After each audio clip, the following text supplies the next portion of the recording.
नमस्कार। स्वस्थ जीवन कार्यक्रम में आपका स्वागत है। आज हमारी चर्चा का विषय है कान, नाक और गले की प्रमुख बीमारियां, लक्षण और उपचार। मानव शरीर ईश्वर की एक अनमोल देन है।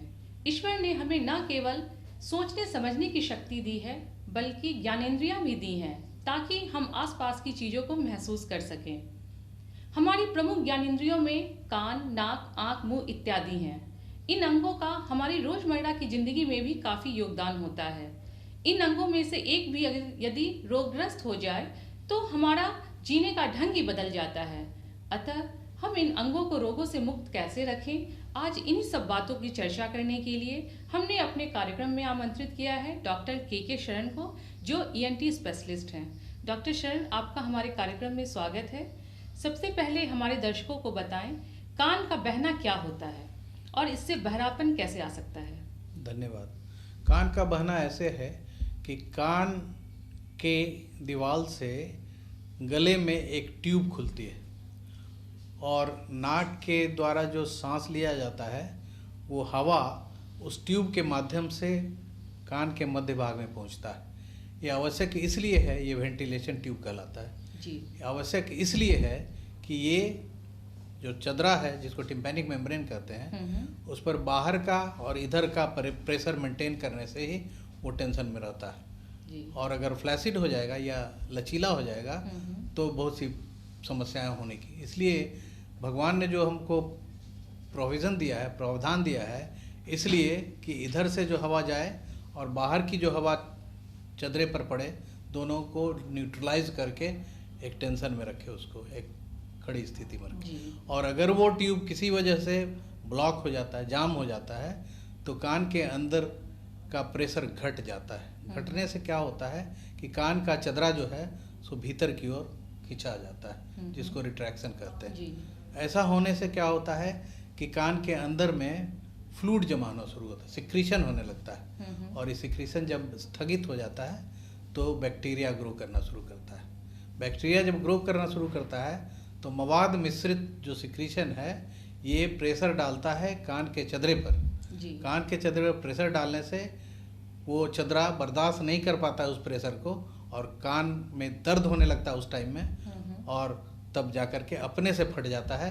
या उस अवस्था में सर्जन के पास जाता है, ENT सर्जन के पास जाता है, तो वो मायरिंगोटमी करते हैं, छेद बनाते हैं कान के अंदर, इसलिए कि कान का जो बहाव है वो निकल जाए, प्रेशर घट जाए जी। तो आराम हो जाता है दर्द में। और अगर आप नहीं करते हैं, नहीं जाते हैं सर्जन के पास, तो अपने से वो फट जाता है प्रेशर की वजह से और कान में से बहाव होने लगता है। ये कान का बहना कहलाता है। तो कान बहने पर क्या क्या परहेज करना चाहिए? जिसका कान बहता है उसे पहले तो ठंडक से परहेज करना है, ठंडा से इसको बढ़ावा मिलता है। और ठंडा से परहेज होने के बाद दूसरी बात ध्यान में बहुत ज़रूरी है ये कि कान में कोई चीज़ डाले ना, दवा के अलावा डालने में, जैसे बहुत लोग तेल डाल देते हैं, कान में पानी जाता है, कान को धुलाई कर देते हैं, ये सब करना ठीक नहीं है। इसलिए नहीं सही है कि इससे फर्दर और आगे इन्फेक्शन होने का चांस है। तो हमको बचाव करना है कि नहाने के टाइम में ईयर प्लग डाल करके स्नान करना उचित है, जिनका कान बहता है। एक ये परहेज है। दूसरा है कि अगर कान बहता हो और खून आ रहा है, बहते बहते खून आ गया, तो समझना चाहिए कि कान के अंदर मांस हो रहा है। कहने का तात्पर्य ये है कि ये बीमारी आगे बढ़ रही है, यानी बीमारी का संकेत होता है, बढ़ने के संकेत हो रहा है। और तीसरी बात ये है कि अगर सिर में दर्द और उल्टी होने लगे, कान बहने वाले मरीज को चक्कर आने लगे, तो ये समझना चाहिए कि जो कान का इन्फेक्शन है वो संबंधित है ब्रेन से भी, एक हड्डी के पतली दीवार के कारण के माध्यम से। तो उस हड्डी में छेद करके इन्फेक्शन चला जाता है ब्रेन में, तो मेनिंजाइटिस हो सकता है, ब्रेन एब्सेस हो सकता है, एनकेफेलाइटिस हो सकता है। ये सब कॉम्प्लिकेशन होने की संभावना है अगर सिर में दर्द हुआ, उल्टी हुआ, चक्कर हुआ तो। डॉक्टर शरण, नाक से खून बहने के क्या कारण है? नाक से खून बहने का कारण पहला तो ये है कि बच्चे में जो खून बहता है तो अधिकतर उनमें हैबिट हो जाता है नाक खोदने का। खोदते खोदते वो क्या करते हैं कि इतना खोदने लगते हैं कि नाक के अंदर का जो नली, खून की नली है, जी। उसमें चोट आ जाती है। चोट आने से होता है, एक कारण ये है। दूसरा ये है कि चोट लगने से, गिर गए या लड़ाई में जो मारपीट हुआ उसमें चोट लगा, उसके वजह से हो सकता है। तीसरा कारण ये है कि नाक के अंदर कुछ ब्लड वेसल्स के ट्यूमर होते हैं, उनके फूटने से भी नाक से खून आता है जी। और कारण है ये कि अगर हम वृद्धावस्था के लोगों को देखें तो अधिकतर ब्लड प्रेशर में बढ़ जाने के वजह से नाक से खून आ सकता है। ये सब कॉमन मुख्य कारण है। कभी कभी गर्मी के मौसम में भी नाकों से खून निकलते हैं, हाँ, इसके क्या कारण है? ऐसा होता है कि टेम्परेचर के वेरिएशन से, प्रेशर के वेरिएशन से ब्लड वेसल्स जो नाक को सप्लाई करते हैं, कोशिकाएं जो सप्लाई करते हैं, उन पर चेंजेस आता है जी। उन पर प्रेशर पड़ने की वजह से वो उसमें फट जाने का चांस होता है। डॉक्टर शरण, कान और नाक में क्या संबंध है? जनरली बच्चों के कान में दर्द होता है तो लोग कहते हैं कि नाक में कुछ बूंदे डालो, इसका क्या मतलब है? इसका कारण ये है कि नाक के द्वारा जो जाती है, ये पिछले भाग में जो छेद है उसे हवा जाती है, और जो ट्यूब हमने बताया आपको कि नाक या गले और कान से संबंधित एक ट्यूब है जो कि खुलता है गले में जी।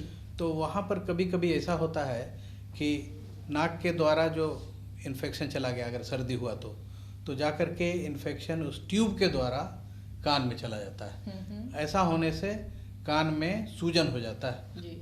सूजन होने से चदरे में भी सूजन हो जाता है, और तब उसका नस जो है इफेक्ट होता है, उसकी वजह से ये दर्द होता है।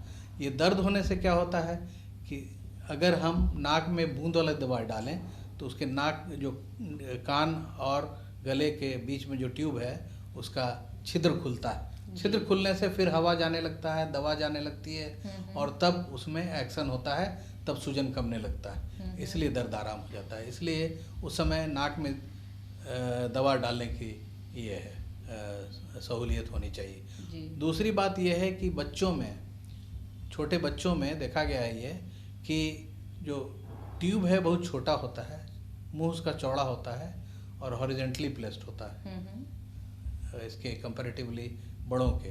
जी। तो ऐसा होने से क्या होता है कि कोई भी चीज़ अगर सिर नीचा करके दूध पिलाएं उसको, तो दूध जो है संभावना होती है ट्यूब के द्वारा कान में चले जाने और तब इन्फेक्शन प्रोड्यूस करने का। इसलिए हमेशा हिदायत ये दिया जाता है कि बच्चे का सिर ऊपर करके ही दूध पिलाया जाए, तब कान के इन्फेक्शन से बचा जा सकता है। जी। एक बात ये है। दूसरी बात